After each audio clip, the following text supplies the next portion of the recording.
never smoke the dizzy, but we can always share some disease. It's just a cup in time.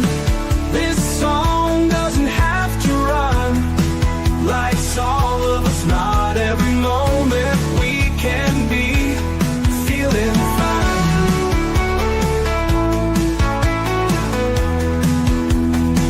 I wanna share a moment, just a second if you will, maybe even a cup of thrill.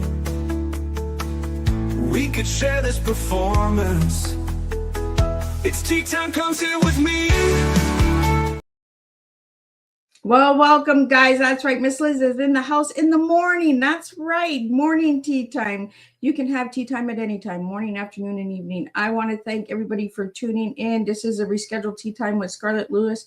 And today's tea time is that we're serving is nurturing, healing, and love. And we're going to be talking about a topic that may be triggering for some people, which will be in the disclaimer in a second.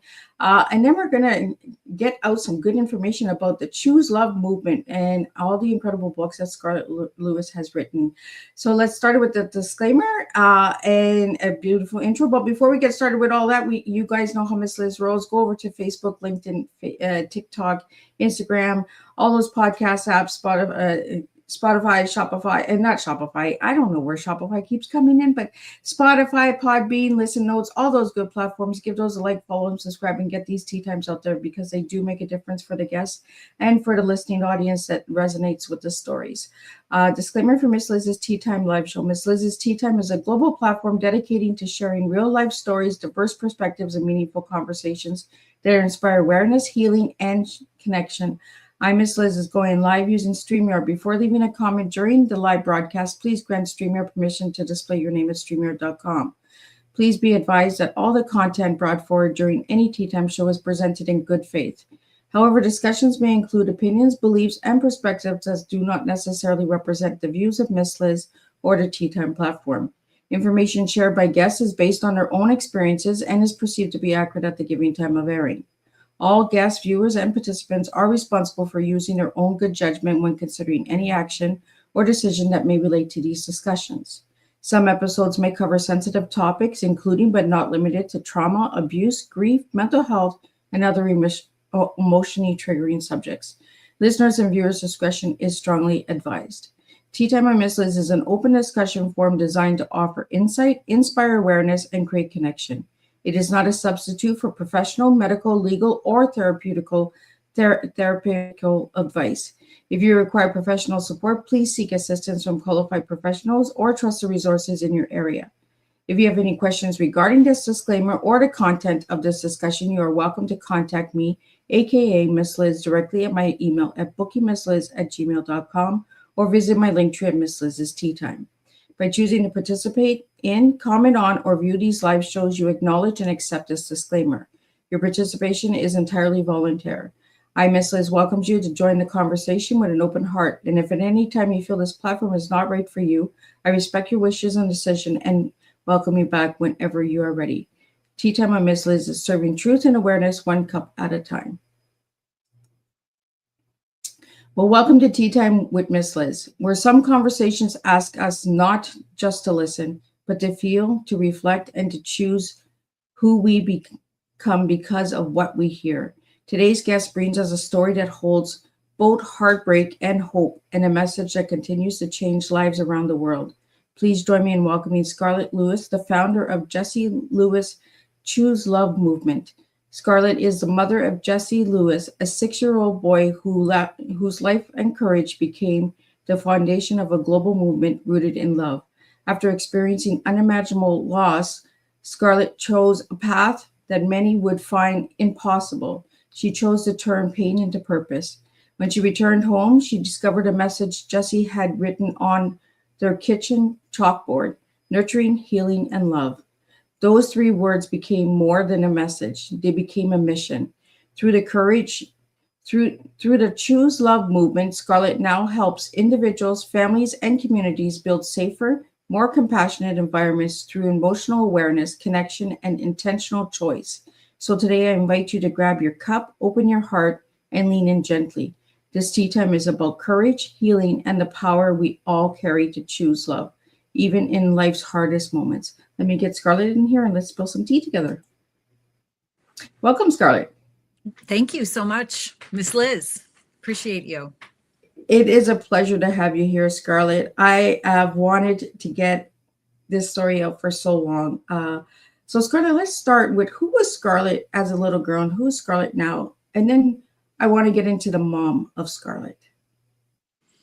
Who was Scarlett as a little girl? Well, I was one of 4 children, and I'm the oldest. That might mean something in the birth order. I have 3 little brothers, and I had a pretty good childhood. I loved horses and animals, and still do. A lot of that little girl I see in me as an adult. I live on a small farm in Sandy Hook, Connecticut, and have now my dream, horses in the backyard. And so, yeah, and I grew up I was born in Arkansas, grew up a little while in Illinois, and then landed in Connecticut because of my dad's job. Grew up riding and having a lot of fun, not necessarily loving school, but appreciate, a good education. But realized when I grew up that what I missed out on was really learning some basic, essential life skills as a child, including how to have healthy relationships. That wasn't modeled for me at home. How to resolve conflict. That is something that our family still struggles with, actually, to this day. And, how to have self-control and understand and express my emotions in a healthy way. These were all things that I learned following the tragedy and really trying to address the root cause of the suffering that leads to what happened to my son. And so many others. So, Scarlett, share a little bit about the mom role, the mom before Jesse's passing, and then the mom after. The moment before was life, just like everybody else's life. Single mom, full-time job, struggling to make ends meet each month, living month to month. Taking my kids to one daycare in the morning because it opened earlier, picking them up at another in the afternoon because it closed later, having dinners at my mom's house because she lives across town. So that was, before, and then on that day, having dropped the kids off, had my commute to work, getting to my desk with my coffee, and just like, every other day, saying hello to my coworkers. And pretty soon, about an hour after I got to work, having coworkers coming up to me and saying, gee, something's happened in Sandy Hook. And, as information unfolded, something's happened at a school. Oh, doesn't your son go to Sandy Hook Elementary School? That's the school. And honestly, I wasn't really overly concerned, believe it or not, because I think, I think we never think something like that is going to happen to us. And certainly not in this small little New England town of Sandy Hook. And so, actually I had to be told, like, I think you should probably go to the school.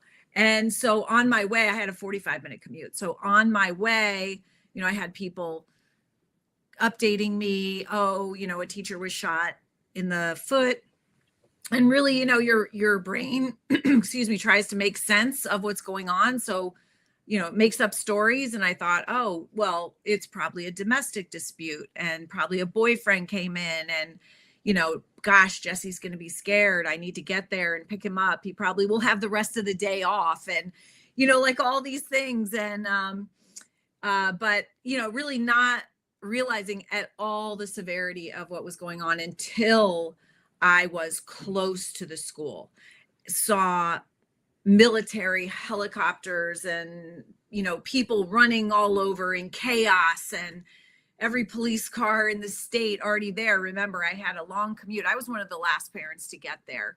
And then, people desperately looking for their children and other watching tearful reunions and then them, running off with their kids, taking them home. I realized then that this is a really big deal. And still, my mind it didn't go to death and murder. Yeah. It went to, well, I need to find Jesse. And I remember approaching, I think his son grew up on the soccer field next to JT, because we were quite often on the soccer field. JT was a big soccer player. And so I walked up to him. He was also a police officer. And I said, I'm looking for my son, Jesse. And he goes, oh, go into the back room and put your name down on a missing persons list. And I remember thinking, I'm not putting my son's name down on a missing persons list. I'm just going to find him. And I asked somebody else and they said, oh, I think Jesse ran to the house next door. I went to the house next door. Now his dad and I are texting. I'm like, I'm going to the next door. You go to the daycare on the other side. And then, when he was at neither place, I guess, the kids that Jesse saved went to that place. So that's why they thought Jesse was there. And, he and somebody said, yeah, he was here, but I think they went to the daycare. So I said to Neil, go to the daycare. And then when we realized he wasn't in those places, Neil went and checked in the hospitals. It was real chaos. And in fact, we sat at the firehouse all day. They told us the kids were hiding. And that made sense to me. I thought, gosh, they must have been really scared. I actually visualized Jesse running out into the woods with a small contingent of kids leading the charge, because that's so Jesse. And I thought, okay, that makes sense. They're searching cabinets and woods and all of that. Anything but going there. But as the day dragged on in hours, and I would have first responders come and ask me questions like, do you have a picture of Jesse, a current picture of Jesse? So I said, well, my cell phone's dead, but, well, go charge it in my police car, because we need a current picture. And then later, after they got the picture, maybe an hour later, he came back and said, did Jesse have any identifying marks on his body? And I was like, oh, yes, he had a little mole on the top of his right foot. All these little things, though. There was a lot of upset about the fact that they left us hanging all day while they identified the bodies. But I actually am grateful for that, because I came to this realization on my own. So by the time they gave us the official word, or kind of non-official word, towards the end of the day, I had already realized that, and, was just sort of, not that your mind processes it, your body goes into this beautiful thing called shock, which helps you continue to stand, continue to function. Somehow, my mother and my stepfather had brought JT, who's was at the time my 12-year-old son, to the school, just the most traumatic event in our lives. And so he was there. And so of course, as a mom, I'm thinking about his best interests and how I am behaving so that, he has somebody to model from. And it was a lot. So for the people that don't know about what happened at Sandy Hook, do you want to just share a little bit about what happened on that day? Yes, sure. On December 14th, 2012, a former student whose name was Adam Lanza shot his way through the glass doors in the front of this Sandy Hook Elementary School that was at the end of a cul-de-sac where he had attended himself, and made a left down the first grade hallway where he had attended school, looking for soft targets. The principal and guidance counselor were meeting with a parent in a room on the right side of the hallway. They came out to see what the noise was. He killed them. in the hallway right in front of Jesse's classroom, and then turned into Jesse's classroom. Everybody was kind of awry, scared, obviously. He murdered Jesse's teacher, who was standing right behind him, and his gun either jammed or ran out of bullets. During the short delay, Jesse called for his friends to run. He's credited with saving 9 of his classmates' lives before losing his own.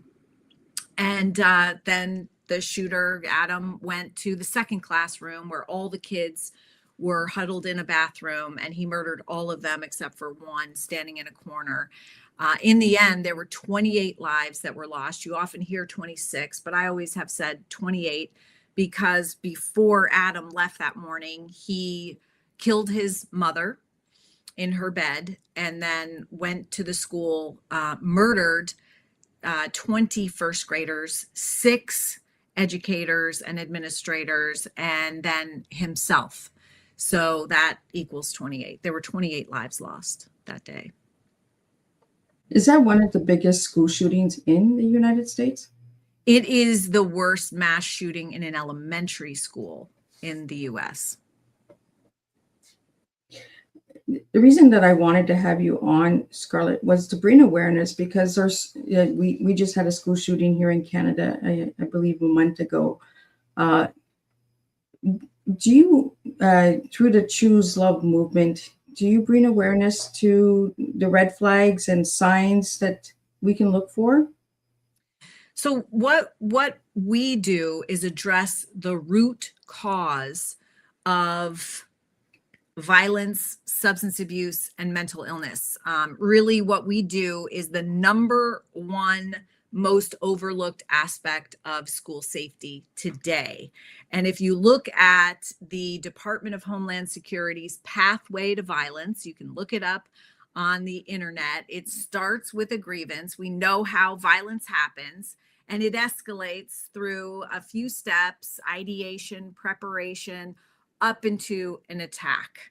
And so the vast majority of our efforts and resources, time, energy, and money, has been focused on the attack end of the pathway to violence. We can see that in Sandy Hook, and it's still, there's very little change that has happened. We fortify our schools, which, is good. And Sandy Hook had the latest technology. We had all the door locks and the buzzers and everything like that. We fortify our schools. We have active shooter drills. However, what we lack a lot of times, more often than not, is a focus on the other end of the pathway to violence, the grievance end. And when I looked at that, after Jesse's murder, I thought this is 100% preventable, period. And, you can look for symptoms and signs and all of that. Important, right? Because people are in pain and there are almost always signs. But in my mind, I wanted to address the root cause of the suffering that leads to violence. And I thought, okay, what if we provided kids with the essential life skills that they need to manage their grievance so that it doesn't escalate into violence, substance abuse, or even mental illness? What if we did that? And so, I'm still advocating for that. I think it's, what has it been, 13 years later. It's not how we normally think. And if you think about it, it's not how we address societal issues. We usually wait till a mental illness is evident, and then we treat the mental illness, not really the root cause of the mental illness. We wait until violence happens, and then we try to secure areas, which works on a limited basis, obviously, because school shootings are still happening. So we know that that is not the full solution. And in fact, when we just focus on the attack end of the pathway to violence, we are learning from mistakes that are made every single time, human errors, and we're adjusting every time, but we're always a step behind. Unless we start addressing the root cause of the suffering, we will never get ahead of this problem. Absolutely. You know, and bringing awareness to incredible movements like what you've done with Jesse. We have a couple of questions that are coming into the studio that I'd like to get out to you, Scarlett, Sure. and then I have some questions for you as well. And then I have some of the books that you have written that I want to bring up. We'll start with this question: is how did you find the strength to start the Choose Love movement? Kathy, thank you. That's an amazing question, and there are a couple of answers to that. Well, first of all, Jesse's incredible courage.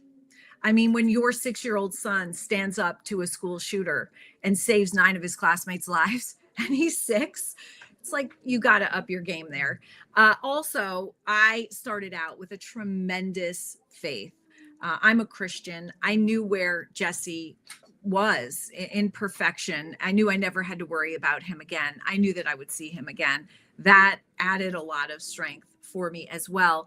I also had a 12-year-old son who was, I'm a single mom, and I'm the only thing that he has. So he's looking at me, and I realized I am teaching him in the moment how to move through difficulty, roadblocks, every sort of pain that he's going to go through in life. And so understanding that I was modeling really helped me rise to the occasion. And it didn't mean that I wasn't emotional and I wasn't real. I was, but I was also very aware of modeling resilience for him. And it really helped me. The next question we have here is, how can we practice choosing love during difficult moments? What a great question. Let's get right down to it. because in every difficult situation, in every situation in our lives, however we show up, we're either showing up in love or in fear. And let's think about it. Anger, hatred, resentment, revenge, all a mask for fear. So let's make it really simple.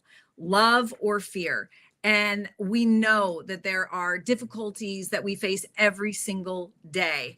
And we have a process. So if it's okay, Miss Liz, I'm going to go into a little bit of the process, because the how to, and literally the Choose Love movement teaches in our program at no cost, by the way. You can access it today because this would have saved my son's life. I know that it can reduce and prevent so much of the suffering out there.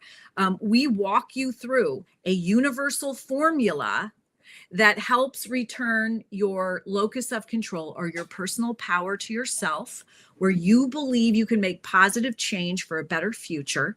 And then we also have a choice moment model, which helps you put this formula into action. And so how do you do it? You're facing something that's very difficult in your life. And I just realized, by the way, only a few years ago, oh my gosh, this is my roadmap for how I got through the murder of my son. And I'm just kind of translating it, packaging it for schools, infant, toddler to 12th grade. So it's cultivating your courage. Courage is like a muscle. We can practice it to strengthen it. So it's having the courage to face difficult things, stand in front of it instead of resisting, avoiding, numbing. There's so many different ways that we can numb these days, right? It's literally having the courage to face it, to pause, in other words, and to take a brave breath. These are things that we teach to stimulate the parasympathetic nervous system, to help you relax, to get curious, to move the information from your fear center, where it filters into your brain first, to your prefrontal cortex, where logic and reasoning reside. It's our executive functioning, the brake on our instinctual reactions. It's where our understanding of good and bad is, as well as our ability to choose love as a thoughtful response, to be the highest and best version of ourselves. It walks you through this process. This is what I did. Pausing, breathing. There's nothing that you can do. There's not even a pill you can take that works faster than a brave breath. And then this curiosity, which is, by the way, the #1 indicator of intelligence. Getting curious about what's happening in the face of difficulty. And what I'm talking about is literally looking at what's happening and asking yourself, how is this going to help me grow? How am I going to be strengthened by this? Because everything that happens that's difficult, everything that moves you out of your comfort zone, and of course, we don't want to get out of our comfort zone. Sometimes we're drop kicked, though, like I was. Everything that happens like that has a reason and a purpose, and it is for you to grow and be strengthened. That's how we become more resilient. So this is the way, great question. If you want further clarification, you can sign up on the website. Look for our newsletters. We're always giving out little hints, and we have a membership as well. Make sure your schools are embracing programming that teaches essential life skills that address the root cause of the suffering that leads to violence. Make sure they're doing that. And the way to do that is literally calling them and in front of your kids. Yeah, because your kids, we're failing our kids right now. Our kids are scared, as we are. Yeah. And it is our responsibility to keep them safe. I would say make the call in front of your kids. Hey, I'm Joey's mom. And I'm calling because I heard this woman speaking on a podcast with Miss Liz, and she was talking about essential life skills programming that addresses the root cause of the pathway to violence. Do you have something like that? And I've heard from people, they might say, of course we do, don't worry about it. Or yes, we do. But ask, okay, if you do, what's it called? If you haven't heard of it, you should have heard of it, and it should have a parent component. But if you haven't, go, what's it called? And the name should roll off their tongue. When do you teach it? Oh, we have advisory once a week. Oh, we have, it should be a program that is a year-long program that's taught at least once a week to keep the learning going.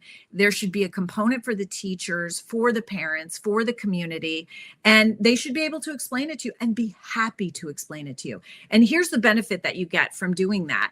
You feel like the opposite of anxiety is positive action. Okay, that's one of the main things in Choose Love. So you have just made a positive action for the safety and well-being of your child. So you're going to have reduced anxiety right off the bat. You're going to experience that. Your kids are going to have heard you advocating on their behalf. Doesn't matter what the call is like. Oh, if it's no, we don't, we're looking into it. Say, oh, well, I have a great program you can look into. And I've heard that it's free. It's chooselovemovement.org. And you can go on, you can register, you can look at it. Here's the kicker. I'm going to call you back in a week and see what you think. Maybe we can sit down about it. You know what? The founder has even said that she will get on the phone with you and she will discuss it with you because that's how much she believes in it. And it's so important for school safety. So, I'm here. I'm a real live person. I have a small team and we are passionate about this.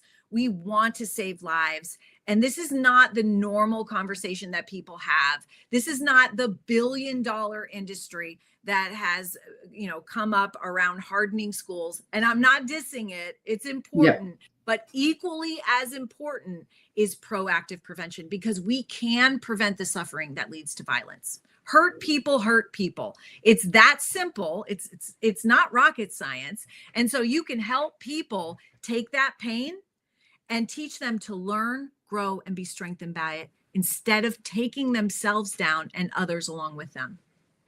Absolutely. And, I've done some research here, Scarlett, and the numbers are, you're in 135 countries. You've served 16,000.5 schools, 99% effective, 47% referral reduction. There's numbers, there's proof there, it's there. Check it out. We have a question here about the school that I really want to get out to you, Charlotte, is how can schools implement social emotionally learning programs? Wow, at Discover Connecticut, that's my state. All right. Yes. How can they implement? So that's a great question, because I think that's the struggle, right? Finding time, getting educators on board, and really making a commitment, as well as cost, but Choose Love takes the cost out of it. So that's a great question. And I've seen it implemented in different ways. Like, we might have administration that's not on board, and a single teacher starts Choosing Love in her classroom, and within 3 months it's district wide. I've seen that. I've also seen courageous leaders that understand the value in social emotional learning or character education, and they show great leadership, and they say, this is, what we're going to do, and they figure it out. There is time every day. You can get creative with it.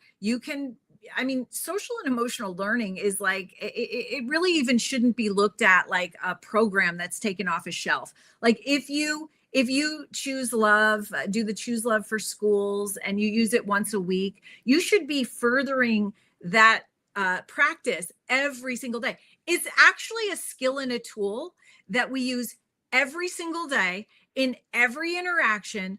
Every single time that we face a challenge or a disappointment or a difficulty, we are using our social and emotional competency skills. So in other words, you can learn this from the program, but then you have to practice it for the rest of your life.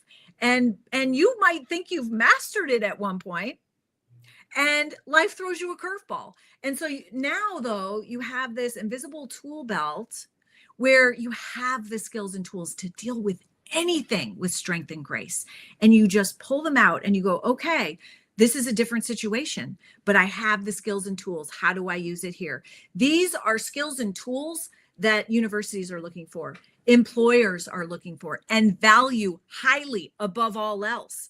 You are setting your kids up for flourishing and success in every aspect of their life, in their own families. These skills and tools are passed down generationally, just like trauma is. Yeah. So there are many different ways. If you want to brainstorm, go on to our website, chooselovemovement.org, and click the contact button and say, I just heard Scarlett on Miss Liz, and I want to brainstorm with her, because it's gotta be in schools. I wish, by the way, I just like to say, I wish that I knew this before my 6-year-old son was murdered, but you can benefit from what I've learned from my mistakes, and you don't have to have them being made in your schools and in your communities. So, what I say is use me because this doesn't have to happen. I mean, all this suffering that's going on in our world does not have to happen.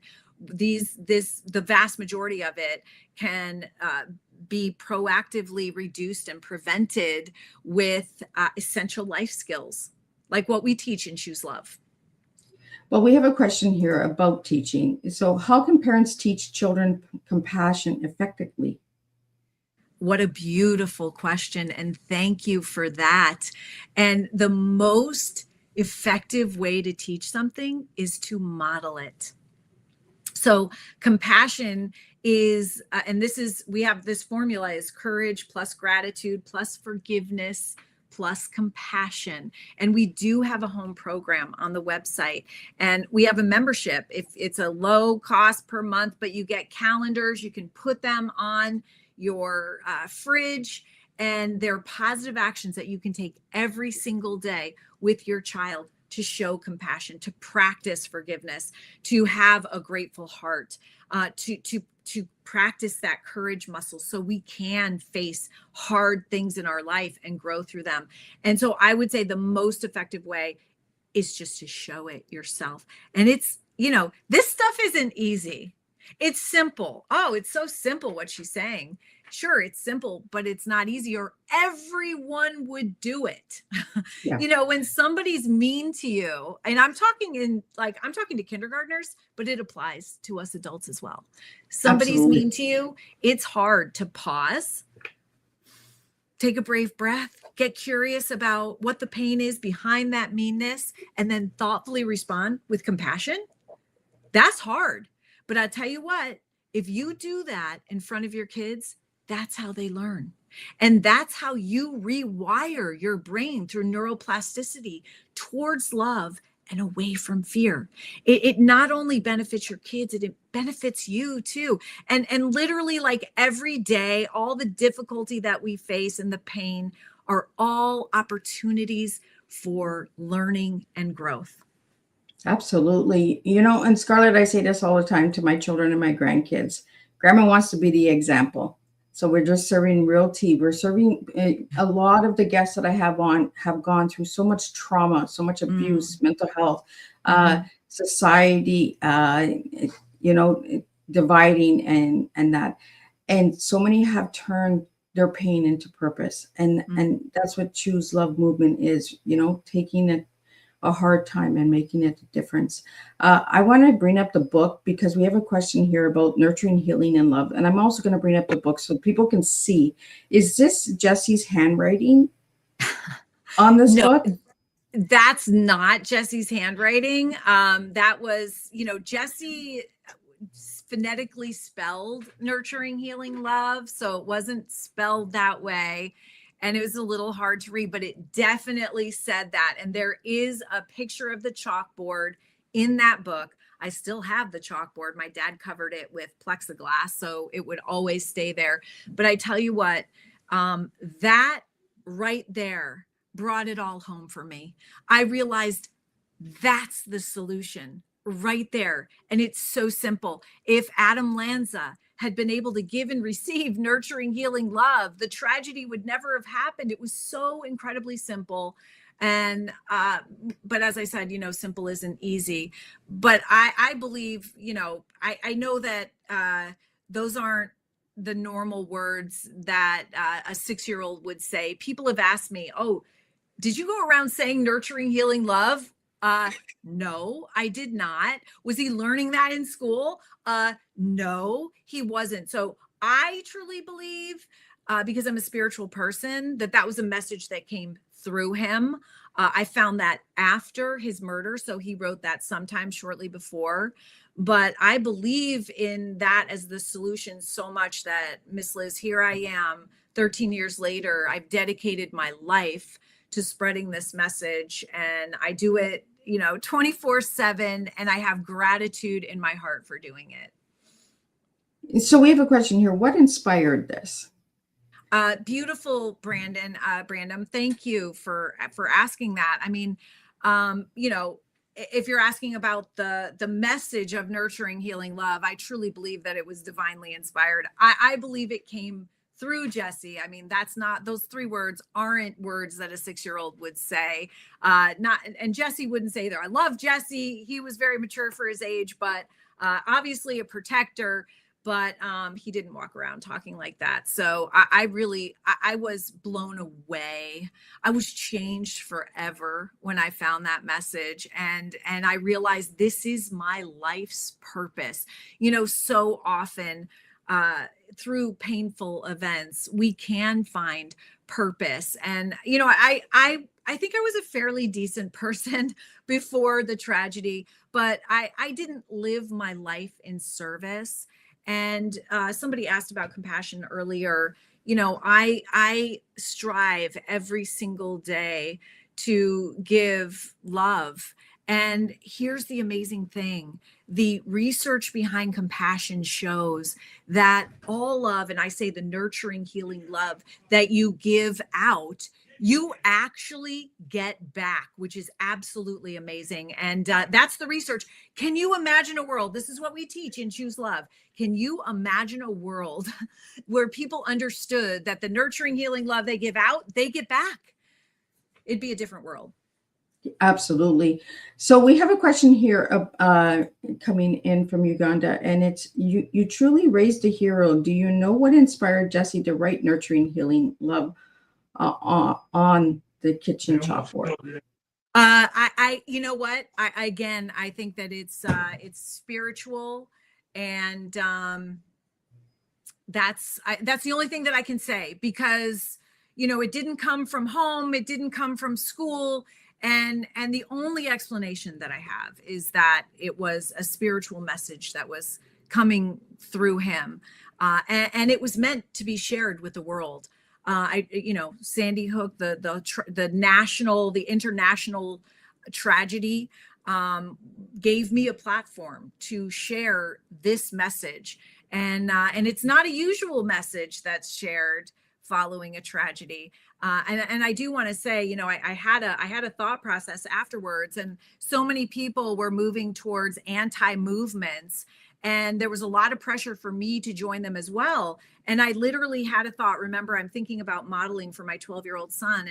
And I thought, do I want to be fighting against something for the rest of my life and modeling that for my son? Or do I want to be for something, for the most powerful unifying factor in the world, love? And I chose love. So, Scarlett, I want to bring up the book with Jessie on it and share a little bit about the Nurturing Healing Love book as well. But I'm going to pop up this book because I want to show Jessie a beautiful young little boy. Share on what got you to write the books. Yes, absolutely. So the first book, Nurturing Healing Love, is about my journey, the first 6 months, literally. That book was published within 8 months. I just had this, and I still have this energy that comes from the inside out of me. It's a calling. And it's not that it doesn't get tiring or overwhelming, but I can't stop. And so I knew that this was a message that I was supposed to spread throughout the world. So that happened very quickly. I started the Choose Love movement January 2013, so a month after the tragedy. And that book, Nurturing Healing Love, is about the first 6 months of my journey. And it's a lot about signs that happened from Jessie, incredible, mind-blowing signs with other people seeing them as well. So it's not just me. That's an incredible book.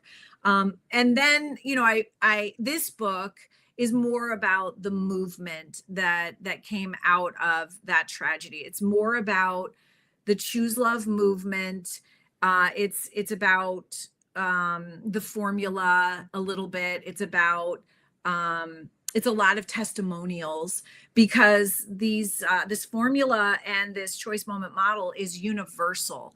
So it can be taught in kindergarten and it can be taught in prisons.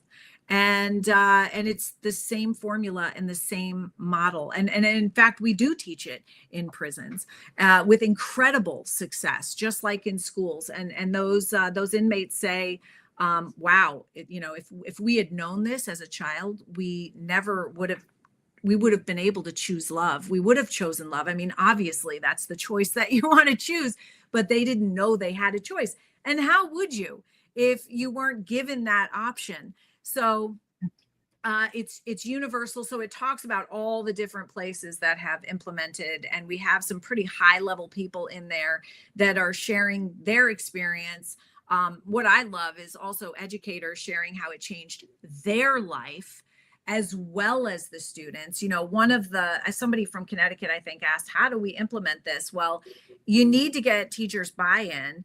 And, this is a program that benefits the educator as much as it does the student. Everything that the educator is sitting there teaching the student, they're either learning alongside the student or they are practicing and reinforcing in themselves. It's a great reminder. We have to be reminded that we have a choice in every interaction, everything that happens to us in our lives. We can't always choose what happens to us. And I guess I'm the poster girl for that. However, we can take our personal power back in how we choose to thoughtfully respond. And we can all choose love. We just need some skills and tools and awareness to be able to do that. Thank you, Russ. I want to get this third book up because we're running out of time. It's getting really close. I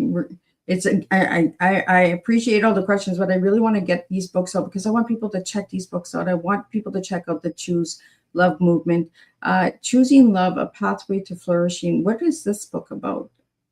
So this is a kind of a different kind of children's book. This is literally, and my art instructor, who is the modern day Michelangelo, she actually did these original watercolors for this book, and so that's the little mini donkey that Jessie had, although it doesn't look that mini. That is actually my kitchen, and that is where the chalkboard was.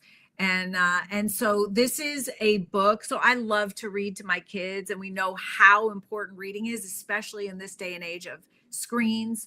So it has a little instructional forward, and it's got some questions that you can ask your kids, and it's relatively long. So it's not meant to be read in one sitting. It's and every single page has, it's almost like a little sonnet, and it's a lesson. There's a little hidden duck. Ducks were Jessie's favorite toy, so that's part of our logo. And there's a little hidden duck in each page, and it's really for all ages. You know, usually children's books are like for this specific age group. This spans. You can be a grandparent and read this to your grandkids, and you can be reminded and have these awarenesses reinforced within yourself, or you can learn these little lessons, little simple, easy, sweet lessons every single page. And then you won't finish it in one sitting. And so you put it away and you go, okay, tomorrow night we're going to pick it up again. And it was something that I wanted, you know, the whole family to be able to join in on and to be excited about, and to enliven the love of reading, but also having these lessons. And I wanted them to see their own faces in the faces in this book. So it's really, I think, kind of a masterpiece. It's a dream come true, because I always wanted to write a book with my mom. Maureen is my mom, so she and I worked on this together, and my art instructor did the design. So, you know, it's a really fun book. It corresponds to what we teach in the Choose Love movement. And I'll just say I have another book coming out next fall, and it is specifically for educators. And I think it's going to be called Choosing Love for Schools. And it's almost like a masterclass in itself for the Choose Love movement. So it's giving educators a really fantastic jumpstart on teaching all of the concepts within the Choose Love movement, giving them confidence, but anybody can read it. Absolutely incredible work. And I love that you got the family involved, because that's what we need. We need to start bringing families back together. Absolutely. And having those conversations. And bedtime stories are deeply important. I'm a big one. I do FaceTime with my granddaughter and read her a bedtime story, because she's like, and I'll like, go pick your book that you want. Or if Nanny has it at her house, well, then Nanny will read it from her house, but she has her books at her house. And then she'll just turn the pages and I'll read the stories, and then she'll say goodnight and she'll go to bed. But I think there's always a way to find time to make a bedtime story happen for any kid, you know, whether it's your grandchildren, your children. You know, I think that's, for me, was the bonding time. That was my bonding time with my children, was bedtime. Same with me. Same with me. That was a really special time. That was my favorite time with them. You know, because you asked them how they did in school and all of that stuff. What did you learn today? All that good stuff. We have some questions that are coming in, and I want to get this one out there to you, Scarlett, is how is the Choose Love movement helping to prevent school shootings?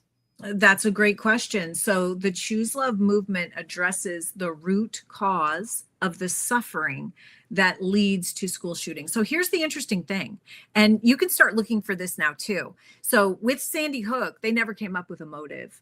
They didn't know why Adam Lanza did what he did. And that was so frustrating to me, because I said, gosh, if you don't know why, how are you going to solve it?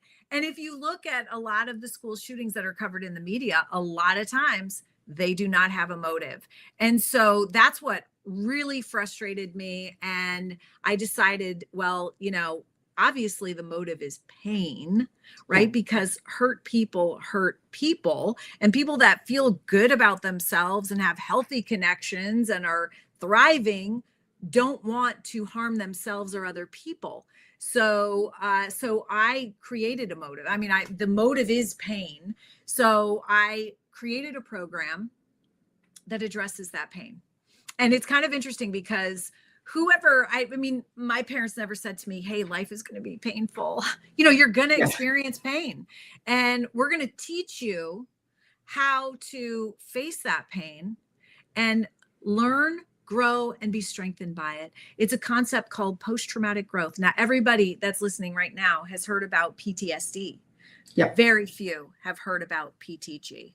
And so that's the thread that underlies everything that we do in the Choose Love movement. It's teaching kids that pain has a purpose, that takes away some of the fear. Fear is what exacerbates pain and inhibits healing. We're all going to face pain physically, mentally, emotionally. It's actually a powerful connector. It's a powerful way to learn lessons. If you had no pain in your life, you would have zero resilience. So teaching them actually the benefits, reducing the fear, and then helping them learn, grow, and be strengthened by pain. So that, yeah, everybody has grievances every once in a while, right? Yeah, you're going to have a grievance. You're going to have pain. But guess what? That pain has a purpose. It's there to help you grow. Here's how you get curious about it. And here's a formula to help you manage it. That's how it prevents school shootings. Not just school shootings. It prevents the majority of mental illness comes from anxiety and pain that grows. It also, I mean, why do people abuse drugs? There are other reasons, but a lot of it comes from pain. Yeah. So it's really the only program that I know about that addresses pain in this way. And then also teaches forgiveness. And, you know, there's some other programs that address gratitude, but we start with how we think, because this metacognition is the number one most important thing for all of us human beings. We have a natural negative bias. We focus on the negative. The majority of our thoughts are negative and repetitive every day. And that's just right off the bat, everybody that's listening. So learning about metacognition, learning how to be aware of what your thinking is and how to switch your thinking from negative to positive, which is what we do with gratitude. So important. Understanding forgiveness. Forgiveness is the number one way to reduce pain and to have healthy relationships. And Harvard University's longest ever study on human life says that healthy relationships are the key to happiness. So you start to see how this all comes together. And then, you know, compassion. It's just becoming the best version of yourself.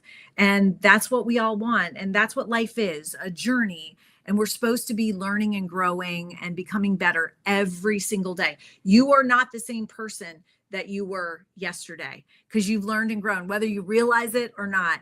And you can help facilitate that growth. And you're modeling for your kids in everything that you do. You think you go into the back bedroom and have a conversation? They know and they hear, and understanding that helps you become the highest and best version of yourself. Well, thank you so much, Scarlett, for sharing that. We got so many questions coming in. I'd like to get out as many as I can. Sure. But for the ones that I don't get out, I'll send them to you as well. Sure. How can communication become safer through love and awareness? And then we have a question here about somebody who has experience. What message do you have for parents who have gone through school shootings as well? Sure. Thank you, Real Estate with Kate. That's a great question, because community involvement is really, really important. Having everybody connected through a message of love is very important. Having everybody focusing on the same thing, speaking the same words, really, really important. Intention is very important as well. And we have communities that are Choose Love communities now. Bentonville, Arkansas has designated, that is the home of Walmart, designated November 7th as Choose Love Day. And they have a huge celebration. Last time I was down there, 23 out of 26 schools were celebrating, talking about how they choose love. They had a marching band. Can you imagine a community getting together to celebrate love, celebrating seeing each other, really seeing each other for who they are, being seen, safety, all this stuff. We reinforce each other. We support each other. So it's really important to have common messaging. And that's how it helps in communities. And you can actually log on to Choose Love, chooselovemovement.org. You can look for our community program, and it gives you some guidelines on how to start that. But we have pediatricians' offices that are choosing love. We have grocery stores. We have police departments. We have bus drivers. We have school resource officers. I mean, everyone can obviously choose love as a thoughtful response. But, when you get up in the morning and you're thinking about choosing love, your day's going to go better. And what message would you have for the parents that have gone through this as well, Scarlett? First of all, my heart goes out to you, because where I started was not knowing if I was going to live. That's how bad the pain is. So I feel for you. I'm so sorry that this happened. I do believe that forgiveness, and I know that, if you're early in on the journey, there's, sometimes a lot of resistance to that, but I have to say it anyway. I had a lot of resistance when I said that I forgave Adam Lanza, and it actually made people angry. But I will tell you this, I've researched the decades of science behind the benefits of forgiveness for the forgiver, for me, not the person who caused harm. And it is your path to freedom from pain. I realized I did not want to be another victim of the shooter. And if I became a victim, my 12-year-old son would become a victim. And we were called victims of the shooting, but I did not want to live my life that way. And I realized the only path to freedom and reduction in pain and suffering was forgiveness. And I can tell you, this is what the science says that it works, but I can tell you personally, it is so empowering. And you empower your children to be able to move through life and not be victims of this and that. Think about it. People carry around grudges and hurt from their childhood, and it limits everything in their life. So yes, bad things happen to good people. But you have this incredibly powerful tool called forgiveness that allows you to still honor, of course, your loved one, but also honor your surviving kids and moving through and actually doing something positive with that pain. Well, Scarlett, I want to get this out really quickly because we're almost at our end here. When you go to the website, you'll find Choose Love for School, Choose Love for Professional Development, and Choose Love for Home. Could you share really quickly about those three different Choose Love? Yes, absolutely. So when you go online, and if you're sending the link to schools, I would go into Choose Love for Schools, because that is our no-cost program. We do offer workshops, training, professional development, community events, and so that's that next option. We also check out our memberships, because that opens up a whole new other part of our website that enables schools to download the program and the corresponding slides. So it opens up a lot of stuff: pre-recorded professional development, all my books, and personal time with me every month. And then the last one for communities is just some guidelines for bringing this to your community. And we have a small team. We are here to love and support your efforts. Everyone on my team believes so thoroughly in this. We have ambassadors across the country and world that are volunteers that are actively working to spread the message. So, and that's how the message has been spread, I'd like to say, by word of mouth. We've never done outreach. So everybody has heard about this. Usually it's an educator telling an educator, oh my God, this is such a great program, you have to try it. And so I still believe that by word of mouth, that is the most powerful way to spread a message. So would appreciate everybody helping me do that that's listening. Well, I really want to get into this really quickly because you mentioned grievance and then the violence, idealization, research, planning, preparation, probing and breaching and attack. Is that part of the program?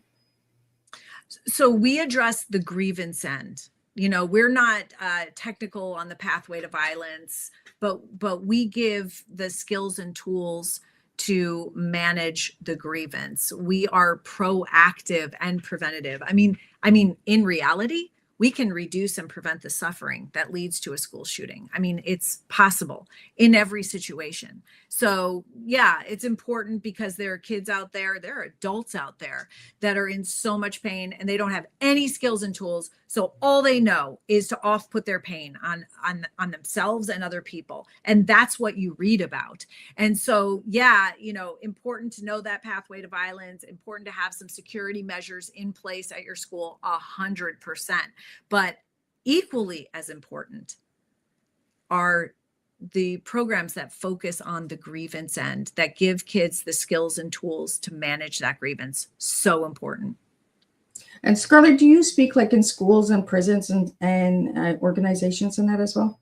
I absolutely do. Yes, I travel and do speaking in schools to kids, to communities, and prisons, and in businesses. Businesses then turned around and came to us and said, oh my gosh, this formula and choice moment model, we could use it here.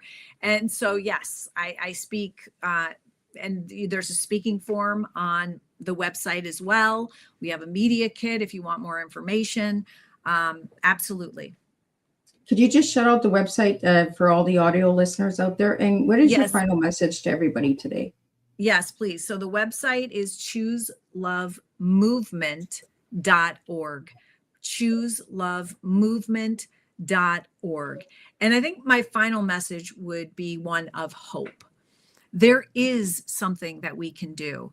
I think that we, maybe have gotten into this malaise or helplessness that we feel like, oh my gosh, we're just going to have school shootings. And this is our normal because it's not new anymore. This is just our normal. And this is what we're going to expect. And now we have to live like this. We do not have to live like this. There is something we can do. But if we wait for our leadership, our politicians to do something, they're not. Because I'm not saying they're not doing anything. I'm saying if they could stop this, they would. They have kids too. They can't. It is going to be us. We are responsible for the world that our children are growing up in. We're responsible for the world that we're handing off to them. And so we have to be active. We have to do something. And one of the most powerful things, in my opinion, that you could do is make sure that your school is choosing love. This is going to raise a generation of conscious, really resilient and social and emotionally competent children who are going to become our leadership, who are going to be modeling for their kids. And this is going to start us off on a really firm foundation. We have come down a lot, unfortunately, and it's up to us. It's you and me. We're in this together, shoulder to shoulder, to create the change that we want to see in the world. We're the people that are going to do it. But as anthropologist Margaret Mead says in her famous quote, it takes a small group of thoughtful, committed citizens to come together to create global change. And so we can do this together. Absolutely. And thank you so much for joining me today on Tea Time. And thank you to all the listeners and the viewers that came into the studio, asked your questions. Some of the questions I wasn't able to get out. If you guys would like me, I could send them to Scarlett. Scarlett can answer those through email as well to you. Scarlett, if anybody would like to reach out to you directly, how could they reach out to you, like to have them on their podcast or at their schools and stuff like that? Sure. So my email address is my first name, Scarlett, and you see that, if you can see it, it's SCARLETT at JessieLewisChooseLove.org. So I'll spell it for you. It's kind of long. JESSELEWIS ChooseLove.org. Scarlett at JessieLewisChooseLove.org. Well, thank you so much. I'm just going to do a recap of what today's tea time was, and I'll see everybody at 3 p.m. for another special tea time. And then we'll see you next week, and we'll do it all over again. But Scarlett, thank you. Thank you for your courage. Thank you for your strength. And thank you for choosing to turn pain into purpose in a way that continues to ripple across the world.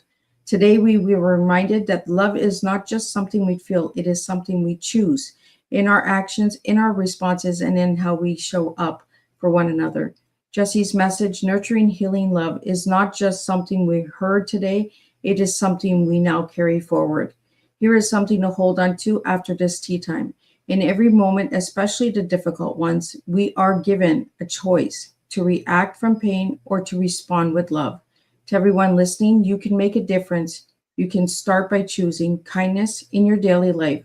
You can share this message. You can bring these teachings into your homes, your communities, and your conversations.